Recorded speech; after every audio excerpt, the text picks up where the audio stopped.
ሰላም እንዴናችሁ ውድ የማን ዩናይትድ ኢትዮ ፋንስ ተከታታዮች ማንቸስተር ዩናይትድን የተመለከቱ በርካታ ስፖርታዊ መረጃዎችን ወደ እናንተ ይዘን መተናል። የዩናይትድ ስም አሁንም እንግዲህ ከአሌክስ ስኮት ጋር እየተያዘ ይገኛል። ከዛ ባሻገር የማርከስ ራሽፎርድ ቆይታን በተመለከተ መረጃዎች እየወጡ ይገኛሉ። እስከ ፕሮግራማችን መጠናቀቂያ ድረስ አብራችሁን ቆዩ። በቅድሚያም እንግዲህ ለቻናላችን አዲስ ከሆናችሁ ቻናሉን ሰብስክራይብ እንዲሁም ቪዲዮ ላይክ እና ሼር ማድረግ ፈጽሞ እንዳይዘነጋ፣ ለብዙ ሰዎችም እንግዲህ እንዲደርስ አድርጉ በማለት ወደ መረጃችን እንግባ። ማንቸስተር ዩናይትድ አሁንም የቦርንማውዝን አማካኝ አሌክስ ስኮት ሁኔታ በቅርበት እየተከታተለ እንደሚገኝ ተገልጿል።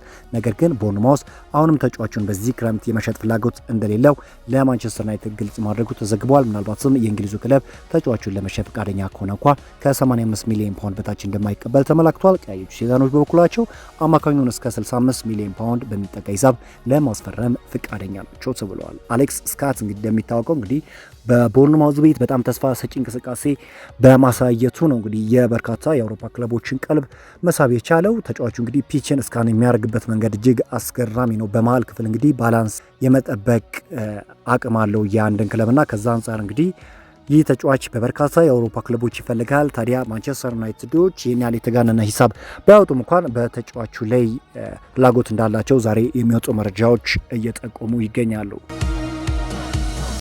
ሌላ መረጃ ከጣሊያን የመጣውን መረጃ ወደ እናንተ ላድርሳችሁ። ኤሲ ሚላን እና የፖርቹጋል ተጫዋች ሆነው ራፋኤል ሊዮ ከማንቸስተር ዩናይትድ ጋር በራፋኤል ሊዮ ዝውውር ዙሪያ ግንኙነት እንዳደረጉ ነው እየተገለጸ የሚገኘው። ይህ ተጫዋች ወደ ማንቸስተር ዩናይትድ የመቀላቀል ፍላጎት እንዳለው ፍንጭ የሚሰጥ ጉዳይ ነው።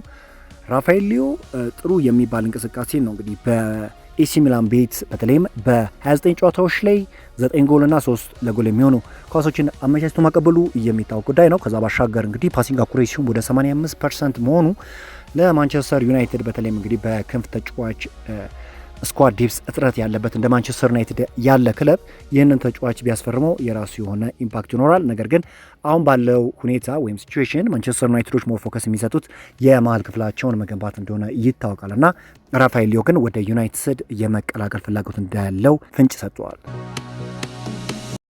ማንቸስተር ዩናይትድ ተስፈኛውን የ18 ዓመት የግራ አጥቂ ታይን ቶምሰንን ለማስፈረም እየሰሩ ነው ተብሏል። ዝውውሩ ከመጠናቀቁ በፊትም የጤና ምርመራ ለማድረግ ታቅዷል። ዩናይትድ የታዳጊውን ዝውውር በተቻለ ፍጥነት ማጠናቀቅም ይፈልጋል ተብሏል እና ዩናይትዶች በወጣት ተጫዋቾች ዙሪያ እየሰሩት ያሉት ስራ በተለይም እንግዲህ ወደፊት ለሚያደርጉት የቡድን ግንባታ ወሳኝ ነው ተብሎ ነው የሚጠበቀው። ይህንን ወጣት ተስፈኛ ታዳጊ ተጫዋች እንግዲህ ዩናይትዶች ለማስፈረም ከስምምነት ለመድረስም እንደተቃረቡ ታማኝ የሚባሉ የዜና አውታሮች እየገለጹት ይገኛሉ።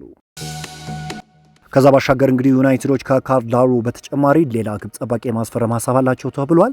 ኦርላንዶ ጊል ይባላል። ይሄ ተጫዋች በማንቸስተር ዩናይትዶች በእጅጉን ይፈለጋል። በጣም ድንቅ የሚባል ሾት ስቶፐር ነውና እንደሚታወቀው እንግዲህ ፈረንሳይ ፓራጓይን 1-0 ባሸነፈችበት ጨዋታ ላይ በጣም ድንቅ የሚባል ሴቭ ማድረጉ ይታወሳልና ዩናይትዶች አሁንም ቢሆን በርካታ ግብ ጠባቂዎችን እያሰሱ ይገኛሉ። ከዛም ውስጥ እንግዲህ ኦርላንዶ ጊል በዋነኝነት ይጠቀሳል። ከዛ ውጪ ጄጄ ገብርኤል እንግዲህ ነገ ለማንቸስተር ዩናይትድ ዋና ቡድን እንደማይሰለፍ አባቱ ገልጿል። የጄጄ ገብርኤል አባት በትዊተር ትስስር ገጻቸው ላይ የሚከተለው መልእክት ነበር ያስተላለፉት።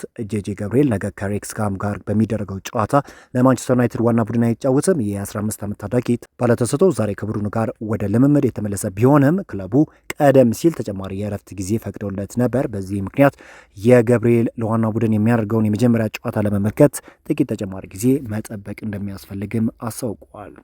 ይህ ተጫዋች እንግዲህ በጣም ታለንት ያለው ተጫዋች እንደሆነ በሚገባ ማስመስከር የቻለ እንደሆነ ይታወቃልና ያጨዋወት ስልቱም እንግዲህ ወደ ኔይማር ያደላልና በጣም ድንቅ ተሰጥኦ ያለው ተጫዋች ነው። ከዛ ባሻገር ከድሪብሊንግ ስኬቶቹ ባሻገር እንግዲህ ጎሎችን የሚያስቆጥርበት እውነትን ስንመለከት ተጫዋቹ በእርግጥም በጣም ድንቅ ባለ ተሰጥኦና እንዲሁም ተስፈኛ ተጫዋች እንደሆነ በሚገባ እንመለከታለን። ወደፊት እንግዲህ በተለይም ከዲሲፕሊን ጋር ምንም አይነት ችግር የማይኖርበት ከሆነ ወይም ግድፈት የማይኖርበት ከሆነ ወደፊት በማንቸስተር ዩናይትድ ቤት ደምቀው ከሚታዩ ወጣት ተጫዋቾች ውስጥ የመጠቀስ ድሉ ሰፊ እንደሆነ ይታወቃል።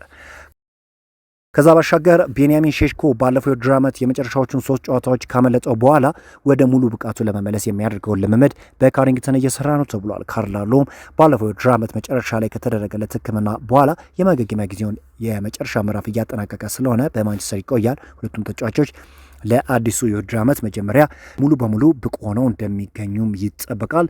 ያው ቤንያሚን ሼሽኮ በተለይም ማይክል ካሪክ ማንቸስተር ዩናይትድን ከተቀላቀለበት ጊዜ አንስቶ ነው እንግዲህ በሚገባ ብቃቱን እያስመለከተ ጎሎችን ማስቆጠርም የጀመረውና ከዛ በፊትም ጎሎችን ቢያስቆጥርም ግን በተከታታይ ጎሎችን ሲያስቆጥር አንመለከተውም ነበር። አሁንም ቢሆን ከልምድ ጋር የሚነሱ ጥያቄዎች እንዳሉ የአደባባይ ሀቅ ነው። ታዲያ የስሎቬኒያዊ ተጫዋች በማንቸስተር ዩናይትድ ቤት በሚቀጥሉት የውድድር ዘመንስ ምን አይነት ብቃት ያሳያል የሚለውን አብረን እንመለከታለን።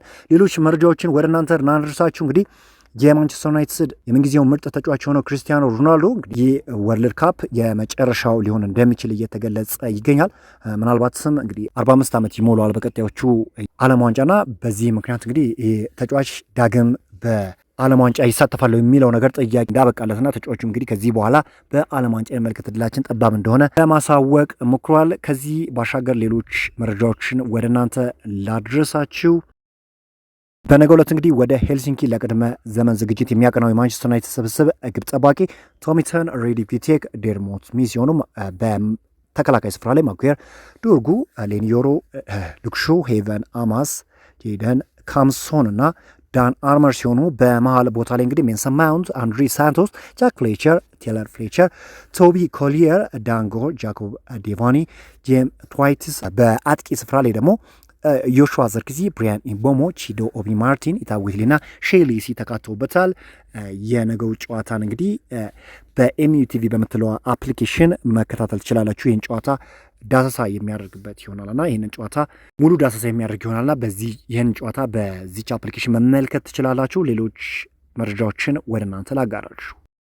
ማንቸስተር ዩናይትድ ከራሽፎርድ ተወካዮች ጋር አዎንታዊ ንግግር አድርጓል ተብሏል። ወደ ቅድመ ውድድር ዘመን እንዲመለስም ፈቃደኛ ናቸው ተብሏል። ይህ ተጫዋች ምናልባት በማንቸስተር ዩናይትድ ቤት እንደሚቀጥል ታማኝ የሚባሉ የመገናኛ ብዙሃኖች እየጠቀሙት ይገኛሉ። ይህ ተጫዋች በማንቸስተር ዩናይትድ ቤት ይቆያል፣ የመቆየት እድሉ ሰፊ ነው። ምክንያቱም ጥሩ የሚባል ወይም አዎንታዊ የሚባሉ ንግግሮችን ከክለቡ ባለስልጣናት ጋር ከማይክል ካሪክ ጋር እንዳደረገ ነው እየተገለጸ የሚገኘው። ታዲያ ይህ ተጫዋች በማንቸስተር ዩናይትድ ቤት የመቆየት እድሉ እጅግ ሰፊ እንደሆነ ታማኝ የሚባሉ የዜና አውታሮች እየገለጹት ይገኛሉ። በዛሬው ዕለት እንግዲህ ዩናይትድን የተመለከቱ ስፖርታዊ መረጃዎችን ይመስላሉ። በአዳዲስ ስፖርታዊ መረጃዎች እስክንገናኝ መልካም ተመኘው።